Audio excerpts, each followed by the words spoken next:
我是落雁树，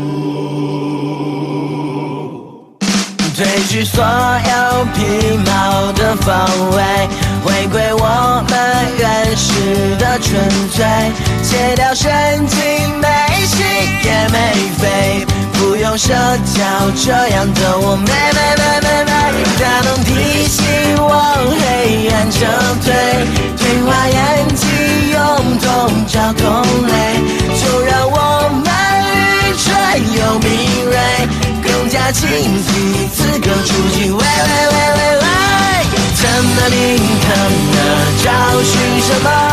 谁不是在孤独中穿梭？他们灵，他们找寻什么？找笑容，找快乐，找网络，找自我。啦啦啦啦。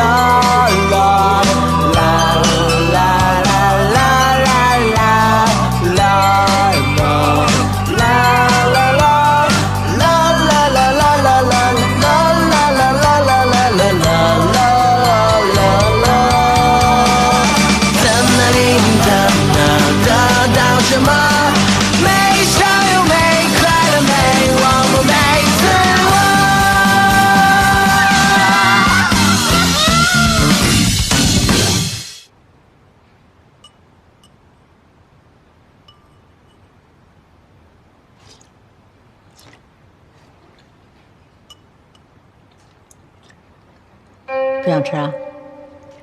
吃我买的早饭比吃我的流水席还沉重啊！哎呀妈呀，你这狠起来连自己都揍啊！妈，您老可千万别误会，您买的早餐非常之好吃，堪比米其林。哎呦，我现在只是为我的业绩发愁。你的业绩一直垫底的很稳定，还没习惯吗？垫底和归零还是有区别。最近房价一直在降，根本就没有人买房。今年我已经连续2个月没有业绩了。前几个月竟然你还有业绩？妈，说啥话呢？人家孟涵都难成那样了，你作为丈母娘，于情于理，你是不是得安慰2句？当然，这个房价呀，对于你的业绩影响是暂时的。对，你的能力对你业绩的影响是永恒的。这怎么还火上浇油了呢？中介就得脸皮厚，这点打击都受不了。改行算了。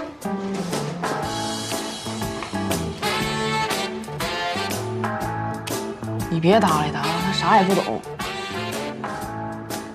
他啥都不懂。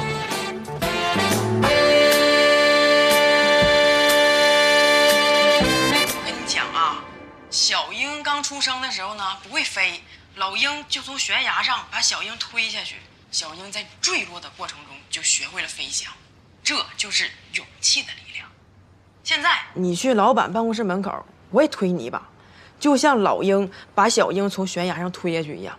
你明白我意思了吗？明白了。加油！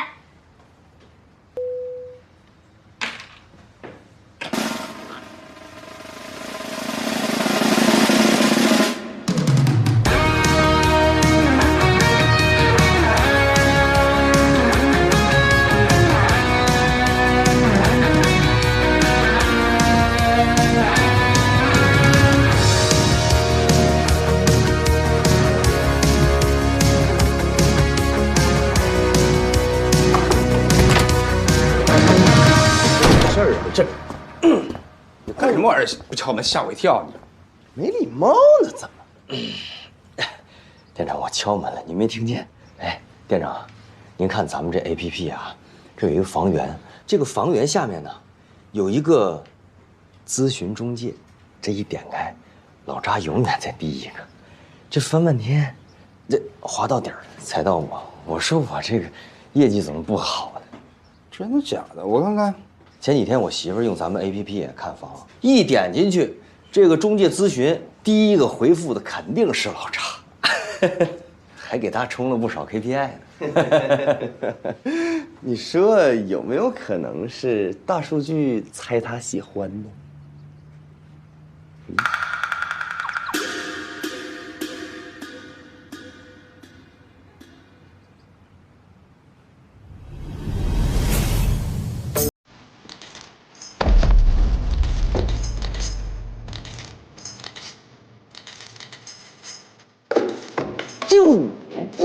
嘿，丽丽喜欢你个渣男，不要老脸糊。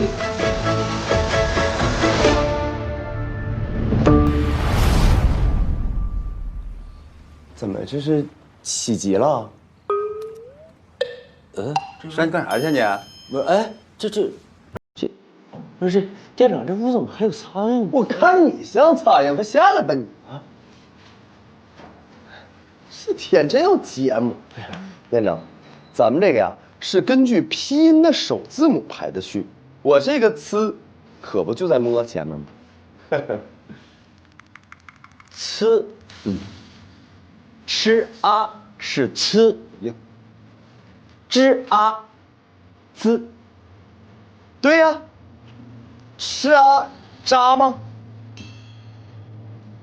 渣啊，渣。行，就算你是呲，那咱们公司老白还是波，为什么也排在你后边？肯定是你跟咱们程序部门的主任关系好，给你安排上了。窄了，窄了呀你！格局太小，你这就是诽谤。人家老白他是老满族人，他的本姓是瓦尔加，他哥是排前面，所以就在我后边。那我英文名还叫个班呢。没人问你英文名，咱说好。哎呀，好了好了，别吵了。这么设置啊，他确实有点问题。这样，我呢跟这个程序部门的同事说一下啊，让他们调整一下，保证咱们公司所有的员工平均出现在首页，行了吧？谢谢店长。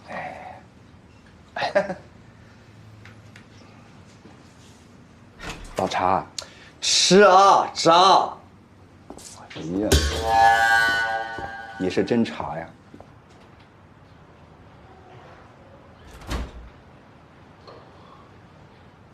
哎，回来了，怎么样？跟店长反映问题没？反映了。这就对了，就得主动争取。亚历山大大帝当年攻下希腊之后，有人就问他，如果有机会，你会不会攻打波斯呢？你猜他怎么说？他说你问的汉语我听不懂。他说我从来不等待机会，我都是主动创造机会。然后他就把波斯打下来了。看人说多好。这怎么还拉了个脸呢？店长给你解决问题没有？算是吧。别算是啊，做人做事必须得精确，你知道吗？之前前苏联有一个宇航员算错了小数点的移位，导致火箭都爆炸了。你怎么老跑题儿啊？我这没跑题儿，我这……哎，店长说，肯定让大家都平均的出现在平台首页上。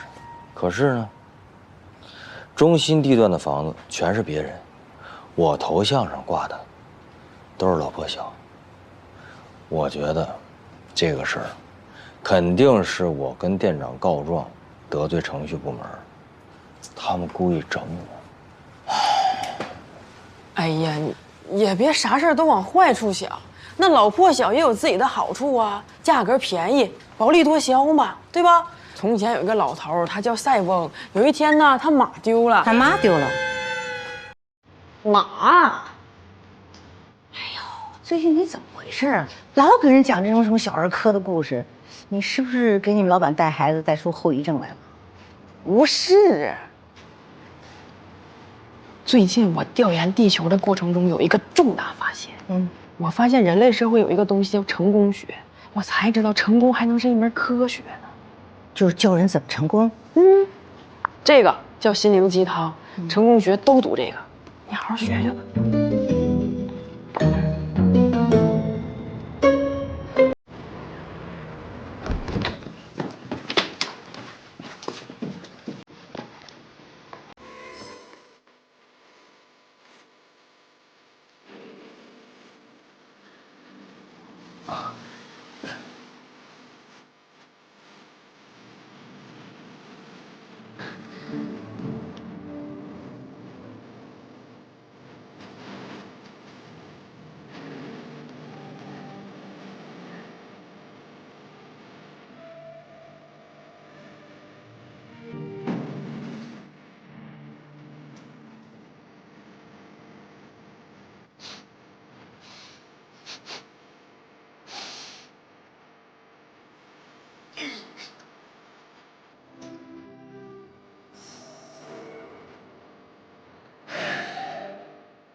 哎，我说咱们这个天花板是不是漏水，下雨就漏。嗨，这顶楼啊，哪有不漏的呀？这屋子的下水反味儿，老小区都反味儿。您闻，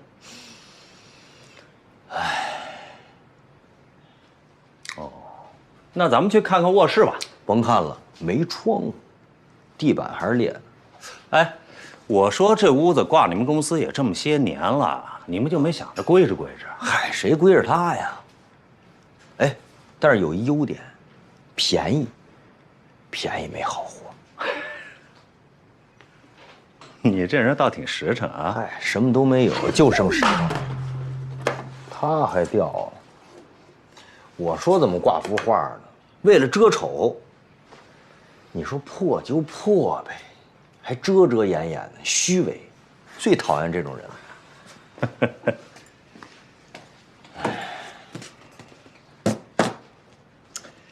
这幅画呀，可是我当年挂的。这，您？啊，那个时候啊，大学刚刚毕业，这是我租的第一套房子。现在有钱了，就想着把它买下来，做个纪念嘛。难得，这屋子还跟以前一样。哎，对了，不是有句话那么说吗？啊，不管走得再远，都不能忘了从哪里出发。哎，这话听着耳熟。小故事大智慧，第250页吧。哟，你也爱看成功学？看咱俩是知音啊！哎呦，看，都看，读者知音意林都爱看。对，这几本书。哎，不是，那您买这房就是为了留作纪念？哎，一点小钱嘛。哦。哎，我说你这小伙子挺有意思的啊，我还是头一次看见这不想把房子卖出去的中介。哎，不是不想卖，遇见您这种大智慧的客户，不如以诚相待。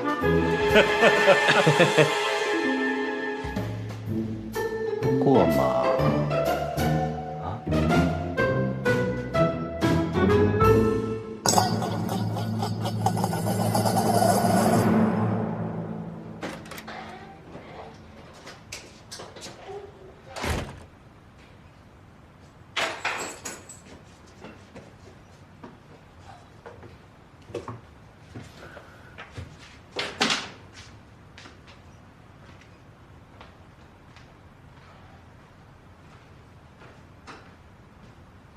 回来了。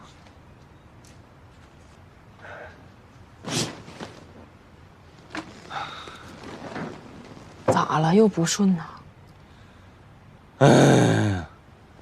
没事儿，我跟你说，人最可贵的就是把事儿做成的决心。我给你讲一个故事啊，说司马光当年总起不来床，后来呢，他就每天睡觉之前喝1大缸水。为的就是早早把自己憋醒，逼迫自己起床。后来呢？尿床了。你知道啊？那我给你换一个故事啊。行了，我谢谢你啊。这么不开心吗？没卖出去啊？那倒也不是。卖出去了。卖多少啊？2套。不是。20套，不是。200套，上哪儿找那么多房去？18套。那你比2。这个是1。给老师开市，我想给你开颅。你好厉害呀！但这个人一次买18套房子，他得多有钱呢？他也不是自己买。他们公司啊是做资产配置的，资产配置你懂？不懂，就是给有钱人理财。比如说你有2000万，这钱怎么花才能变得更多？我上楼下火锅店充会员卡，充200送50，我就有2500万了。你就知道吃。这个老板呢，一是给自己买房子，二是考察靠谱的中介，我不就被考察出来了？那这18套全算你的业绩？那当然算我的业绩啊！这个意向合同店长已经签好了。你太厉害了，孟涵，我就知道你能行。爱迪生为了发明灯泡失败2万多次，居里夫人为了提取雷失败了3万多次，国足为了冲击世界杯失败了。国足就算了，就别提了。行，主要还有一个事儿，这个公司想让我在季度总结会上，做一个报告，分享一下我成功的经验。我也不知道说什么，你说我要不要把它推了？推了干啥呀？这不好事吗？不是你不知道啊，这个会是在总公司开，那就相当于在好几千人面前做报告，太吓人了。这就更得去了，这不明摆着要提拔你的节奏吗？你的才华必须得在总公司这样的大舞台上才能更好的展现，因为环境决定人的高度。你知道吗？有一种苍蝇千里迢迢从北美飞到风景如画的澳洲，到那之后呢，就吃点花蜜呀、水果啥的。后来他们的后代就逐渐进化成了蜜蜂。哎，你这个鸡汤吧，不太符合生物学的常识。你不用管生物学，咱们现在就聊成功学。你要想成功，就得抓住这次机会。我能行吗？你肯定行啊！来，孟涵，坐。哎呀，坐。你是不知道啊，我从一开始就非常认可你的工作能力。那个店长，您可别这么说。每周例会上，重点批评的人，这一直都是我。谁说的？我给你找记录啊。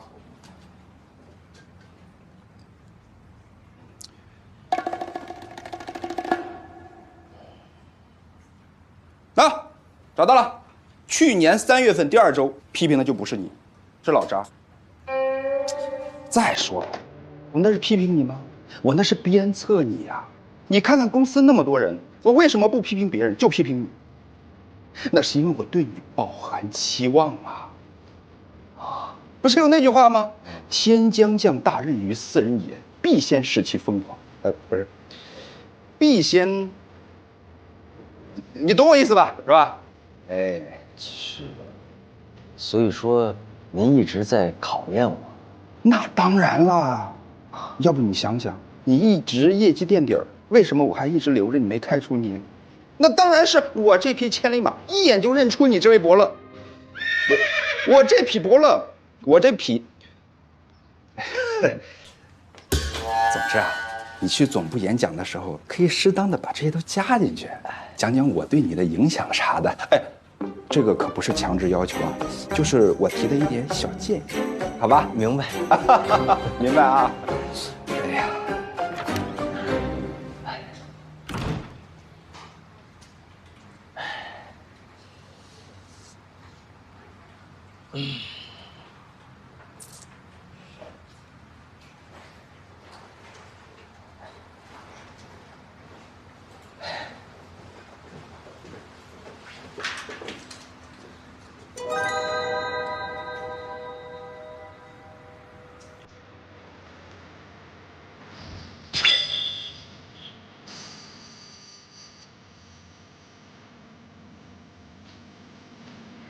感觉怎么样，孟哥？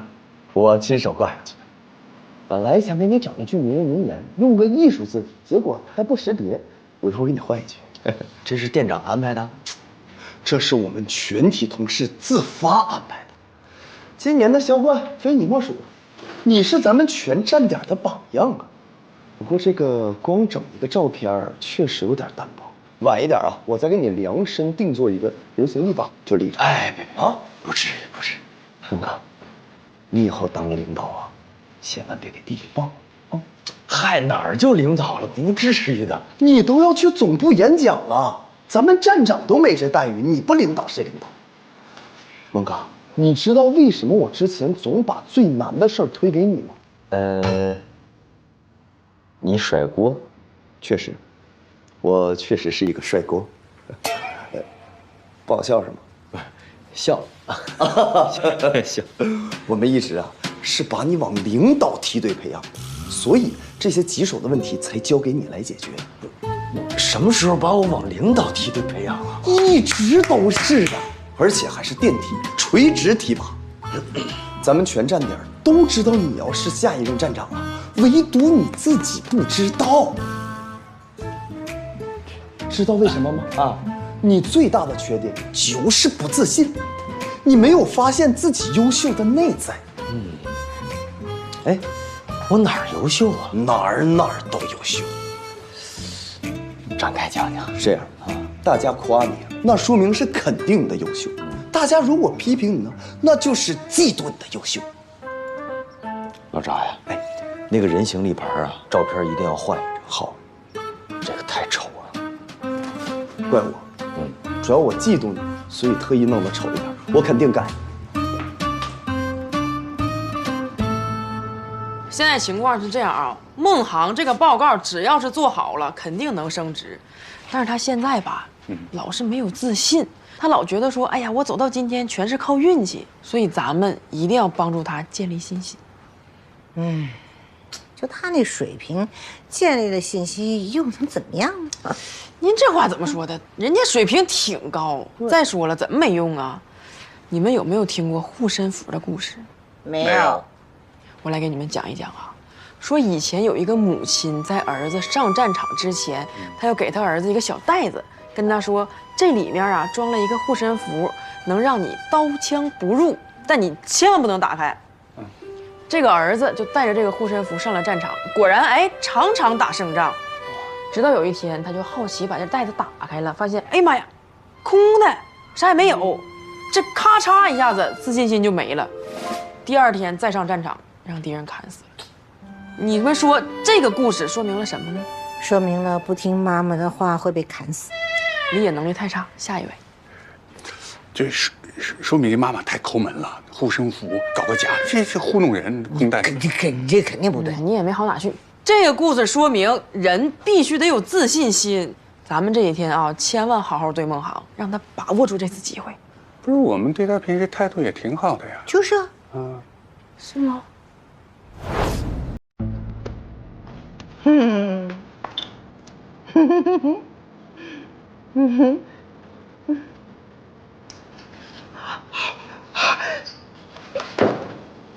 妈的你！对不起，这是擦屁股的，能擦钱吗？能给他擦？真是。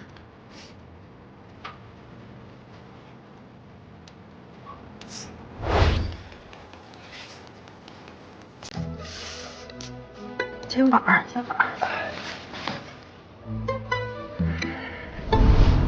呀，妈，尤其是你啊，这两天你好好夸夸他。我哪会夸人呢？我不骂他已经是底线了。你想想啊，你一夸他，他自信了，他一自信升职了，他一升职高兴了，一高兴带咱们全家出去旅游，去南极，你觉得怎么样？好吧，我尽量吧。我终于找到我们的共同点了，我也喜欢冷的地方。哎，这样我们去漠河怎么样？你去漠河，我去南极，谁领你去旅游？你去漠河才花多少钱？去南极花多少钱呢？那我不是亏了吗？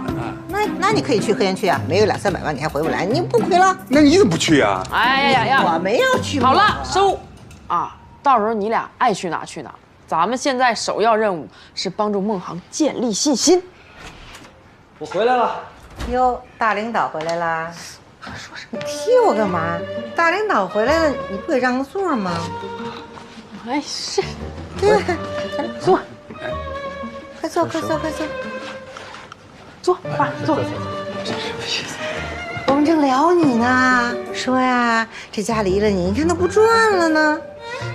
你这个你到底是夸人还是在骂人？我怎么觉得你话里有话呢？刚才聊我什么了？说啊，听说你这回升职，完全是靠自己的实力，那是一点运气的成分都没有啊！哎，可能啊，你原来那店长早就有这个意识。哎，听说你升职了，哎呀，比他亲爹误诊还开心。我也这么觉得。这不挺自信的吗？今天呀，店长跟同事说，打地根起就把我按照这个领导的行列培养的。没想到这事儿让您看出来了，全世界都看出来了，是吧？啊，不光在单位是领导，在家你也是一家之主啊。哎，有的人呢，他老是找不到自己的定位，你该批评也得批评的，是吧？你，对吧，领导？其实我觉得你啊，现在应该抓一下咱们的精神建设啊，比方说组织一个南极旅游什么的。太着急了吧？那得看我儿子的心情。你儿子升职，你跟着嘚瑟什么呀？狐假虎威老狐狸吗？这不是啊？别，二位，坐。我也跟他坐一块。来，那个，你看我这，你看我这。我说两句啊。之前呢，是我对自己的认知位置有偏差，所以呢，没有负担起领导大家的责任，这是我的问题。从今天起，我一定要把这个家好好的管起来。妈，说你两句，不要总挑起家庭内部矛盾，这样不好。家和万事兴啊，可不。没事，您多看看倪萍的节目，啊，多好。啊，爸，您也是，不要光动嘴，行动起来呀。就是，那个厨房那碗，一会儿给刷。快去。丽丽呀，最近读书读得挺好，书没少看，值得鼓励。啊，我那个演讲稿的工作落实一下。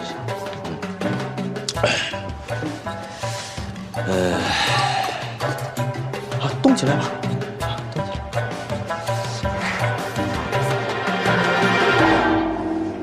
来！有样。他适应的挺快呀。是呢，比我预期的还快。李丽丽同志，这个演讲稿写的是什么？啊，故事会啊？这都是我精挑细选的典故啊！你看啊，一开始你找领导反映问题，我用老鹰的故事鼓励你吗？然后塞翁失马，一切都是最好的安排。最后你永不放弃，就像从前有一个老太太拿一根大铁棒，每天就是扛。行了，这些故事打有狗那年就有，你是不是鸡汤中毒了？最近？怎么能叫鸡汤中毒呢？一开始要不是我用成功学教你去跟领导争取，你能有今天的成功吗？这跟你有什么关系？我不跟你说了吗？店长早就把我按照领导梯队培养，我同事包括你妈、我爸，都看出了我的优秀。这跟你的故事有什么关系呢？太俗气。哎呀，我以前老觉得你不自信，但我现在感觉你是不是有点自信过头了？批评我是吧？批评我的人，不是出于自己的自卑，就是嫉妒我的优秀。我嫉妒你？行，那我不管了，你自己整吧。自己写就自己写。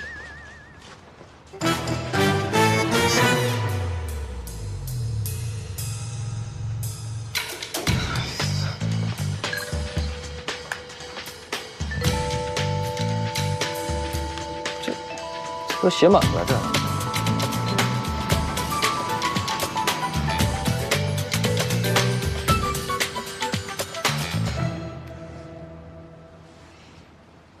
尊敬的各位领导、各位朋友、各位奋斗在售楼一线的战友朋友们，你在读什么呢？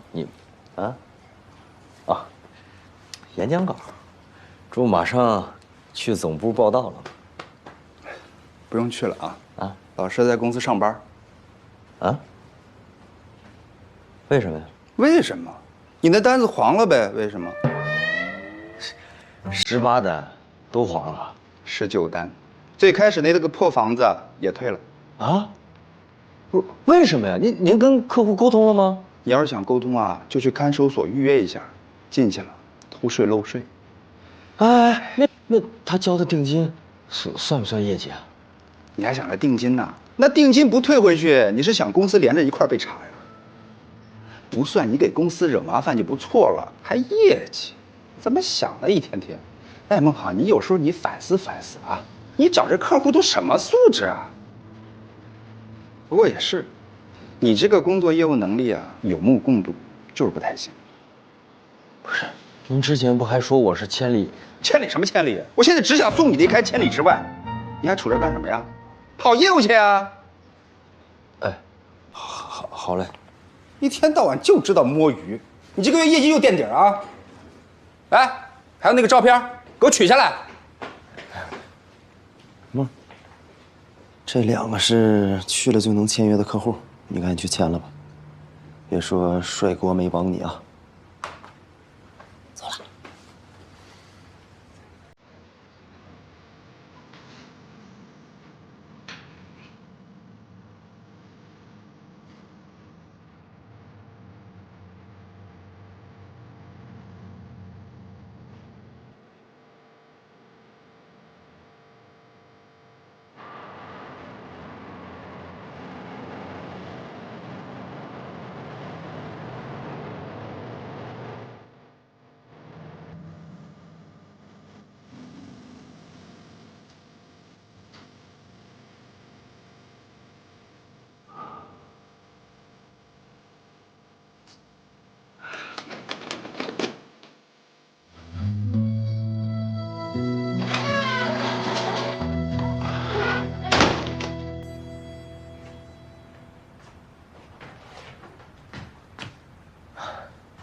回来啦？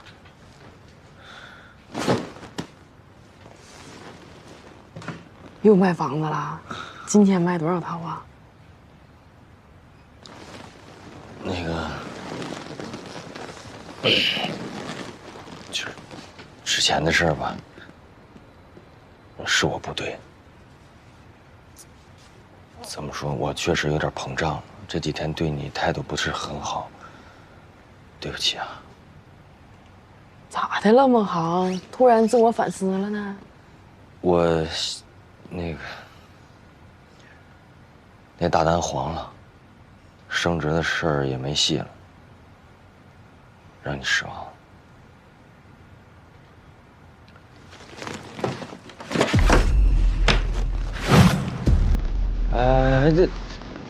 那你也不至于砍我呀！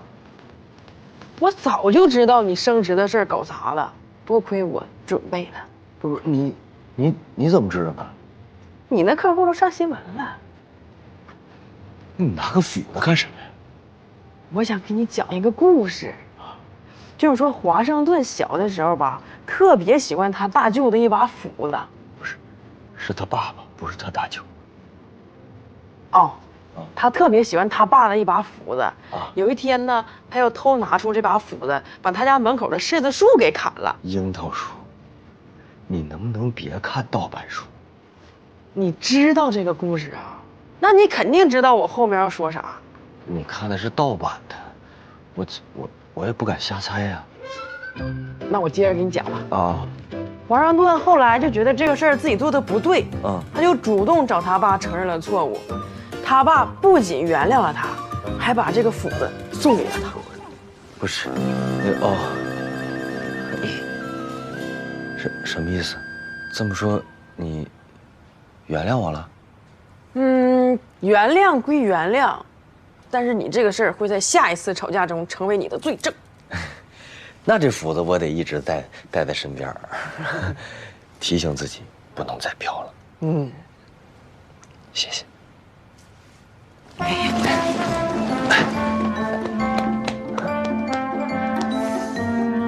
要不你还是把斧子放下，我感觉我这脖子凉飕飕。好。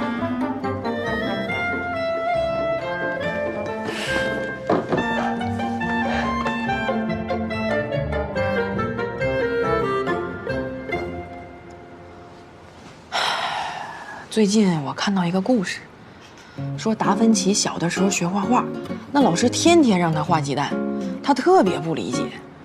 老师又跟他说，这个世界上没有完全相同的2个鸡蛋，你要是能观察出它们之间细微的差别，那你以后画什么都游刃有余了。达芬奇恍然大悟，每天刻苦练习，后来果然成为了绘画大师。这个故事对我特别有启发，我觉得咱们观察地球也是一样的，所以我决定以后每一期我就观察地球，我把它观察1000遍，以后地球有任何问题，我一眼就能看出来。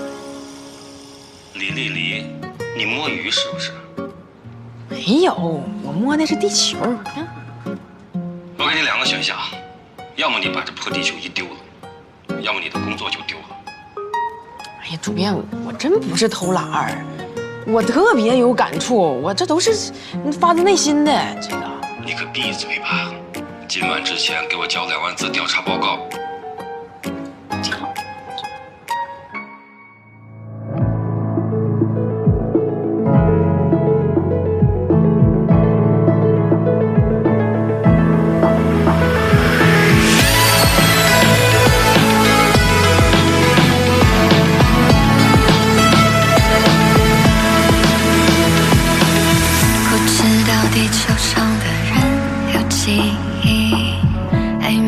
去全世界旅行，10万光年小角落的银河系，围绕太阳旋转的第几个行星？呼吸，小心翼翼，或是游客还是新机密？走访，彩色幸运，这是梦境还是？时空平行，不是火星成旅刻下的日记，当尘埃落尽，冰封在浮游里，幸运机器像透明的一盘棋，黑洞不停旋转，孤独的累积。